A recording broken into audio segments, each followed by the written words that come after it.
What is it that makes gaming with friends so special? And what would it take to create the ultimate co-op experience? On my journey to play through my backlog of every video game I've purchased over the last 14 years, I've encountered countless co-op titles. While there weren't many that I disliked, I started to notice a pattern between the ones that I considered to deliver experiences far above the rest. And once I saw that, I tried to apply the pattern to as many different co-op games as I could. And each and every time, the pattern proved to be true. It became my Krabby Patty formula that will someday lead me to the greatest co-op experience I'll ever have. But it also revealed some connections between gameplay of completely different genres that I never could have imagined. Hearing the term co-op, my first thoughts jumped to the likes of Overcooked, or A Way Out, or Portal 2, or other similar titles. Games where the tasks of what needs to be done and the roles of what you do are defined early on. In Overcooked, we serve food. In A Way Out, we try to get out. In Portal 2, we solve the puzzles. The more we play and figure out the systems of how these games work, the more we fall into the roles expected of us and our partners. But also keep in mind that this isn't necessarily a bad thing.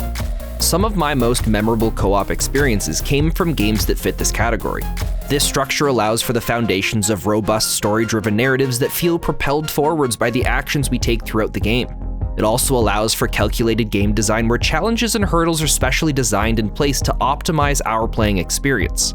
My most memorable moment playing Halo 3 was at a LAN tournament at the local church when I was in high school, where we blasted Dragon Force from the speakers out of one of the TVs. But the best moment I ever had playing Halo 3 was when my friend and I discovered that we could blow up scarab tanks while boosting up the ramp in a chopper, creating our version of the ultimate action sequence. Because memorable doesn't inherently mean best. Taking the next steps towards my ultimate co-op experience brings us to the games like Age of Empires, or Stellaris, or Borderlands, or even something like Deep Rock Galactic. At first glance, these appear to be vastly different games with not much of a connection between them, but when we look at strictly the co-op experience, they're pretty similar.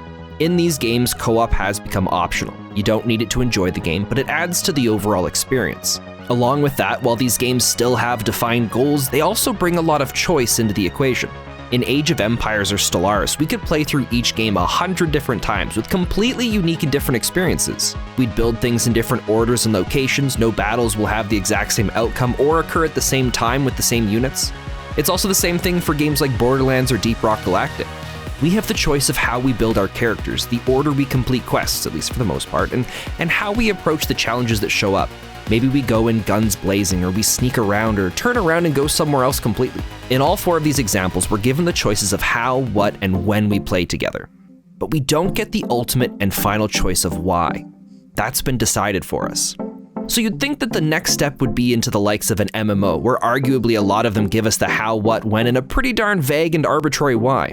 On top of that, they also include more robust and freeform social aspects to the gaming experience. I mean, you could argue that all of the previous games mentioned in this video still have strong social aspects, but I'd counter back with kind of, but the social aspects of those previous games mentioned, they're all just strictly forms of communication. Whereas most MMOs have the social aspects built into their games as their own mechanics through festivals, guilds, minigames, you name it.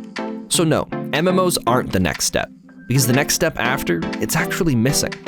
I haven't experienced it yet, and as far as I know, no game has been able to achieve it.